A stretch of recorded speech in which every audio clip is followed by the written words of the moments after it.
పావు బజ్జీ అంటే ఎంతమందికి ఇష్టం చెప్పండి. నేనైతే ఒక్కటేసారి తిన్నాననమాట. అది కూడా ట్యాంక్ బండ్‌కెళ్ళినప్పుడు తినేసినాము. టేస్ట్ అయితే మంచిగా అనిపించింది గానీ, ఎప్పుడు ట్రై చేయలేదు నేను ఇంట్లో. చాలామంది రోడ్ సైడ్ తింటుంటారు గదా! ఆ టేస్ట్ తోటే ఈరోజైతే ఇంట్లో ప్రిపేర్ చేసిన. పిల్లలు స్కూల్ నుండి ఇంటికి రాగానే ఈరోజు స్నాక్స్ ఏం లేవనేసి ఇంట్లో బ్రెడ్ ఉందనమాట. బ్రెడ్ ఎప్పుడుంటుంది ఇంట్లో, కానీ ఈ పావు బజ్జీ బ్రెడ్ అయితే ఎక్కువ తీసుకురామనమాట. ఈసారైతే మా హస్బెండ్ మా పిల్లలు తింటారనేసి తీసుకొచ్చిర్రు.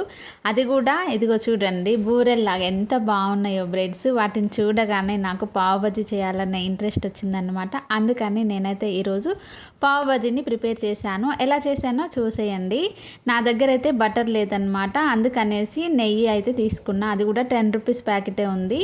ముందుగా ఆ నెయ్యిని అందులో వేసుకొని కొంచెం ఆయిల్ కూడా వేసుకొని సన్నగా తరిగిన ఉల్లిపాయలు, పచ్చిమిర్చి, క్యాప్సికమ్, క్యారెట్ కూడా వేసుకోవచ్చు. నా దగ్గర లేవు కాబట్టి నేనైతే అవాయిడ్ చేసిన. సన్నగా తరిగిన టమాటో ముక్కలు, సన్నగా తరిగిన వెల్లుల్లి, పావు బజ్జీ మసాలా, ఉడికించిన బంగాళాదుంపను వేసి 2 నిమిషాలు కుక్ చేసుకొని తగినన్ని వాటర్ వేసి ఒక 5-6 నిమిషాల పాటు కుక్ చేసుకొని స్టవ్ ఆఫ్ చేసుకుంటే ఎంతో టేస్టీగా ఉండే పావు బజ్జీ మసాలా